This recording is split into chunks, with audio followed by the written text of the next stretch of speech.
এক ভয়ঙ্কর জঙ্গলে ভ্লগ করতে যায় একটা ছেলে, যেখানে লোক দিনেও যেতে ভয় করে। আমি এসে দেখতে পাচ্ছি এখানে শান্তশিষ্ট সবগুলো গুজব। যা, কি ব্যাপার? ফোনটা আর কাজ করছে না কেন? ফিরে যা, না হলে তো ছায়াও ফিরবে না।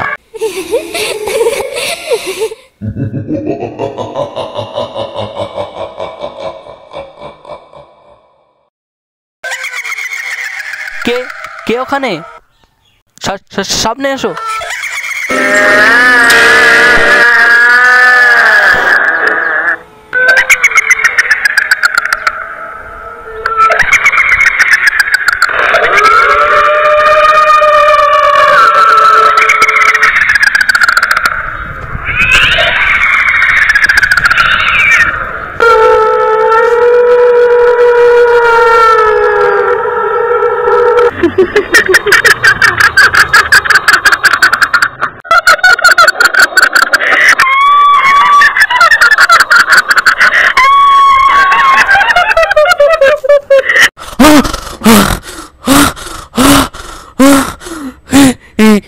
এটা স্বপ্ন ছিল।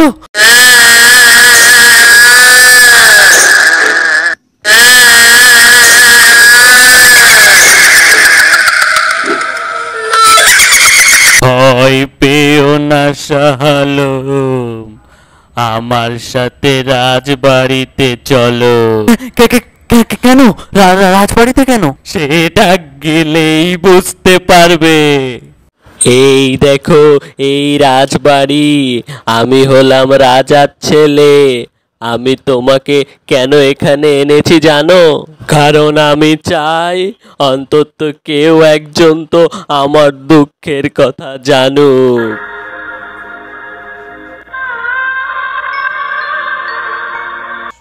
এসো শাহালম, তোমার কোনো ভয় নেই। আজ তোমাকে আমি এক করুণ ভালোবাসার গল্প বলবো। জানো শাহালম, আমি ধনী ছিলাম, রাজার ছেলে, কিন্তু আমি এক গরিব মেয়েকে ভালোবেসেছিলাম। ওই যে ডায়েরিটা দেখছো, ওই ডায়েরিতে সব লেখা আছে। লেখা আছে আমার জীবনের অসমাপ্ত এক ভালোবাসার গল্প। টেবিলের কোনায় একটা ধুলোমাখা ডায়েরি রাখা, সেটা তুলে নিলাম, আর তারপর সেটায় থাকা ধুলোগুলো ঝেড়ে ফেলে পড়তে শুরু করলাম। আমি আজও তোমার অপেক্ষায় আছি।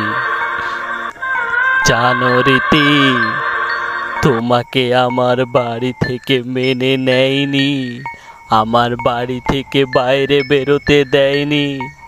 তবু আমি জানালা দিয়ে শুধু তোমাকে দেখতে চেয়েছিলাম রীতি।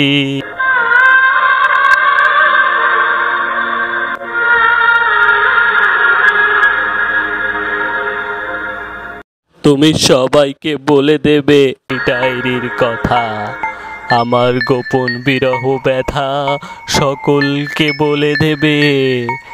আমি চাই সবাই জানুক আমার বেদনা। আমি বলবো, আমি সবাইকে বলবো তোমার এই দুঃখ বেদনার কথা। আমি সবাইকে বলবো।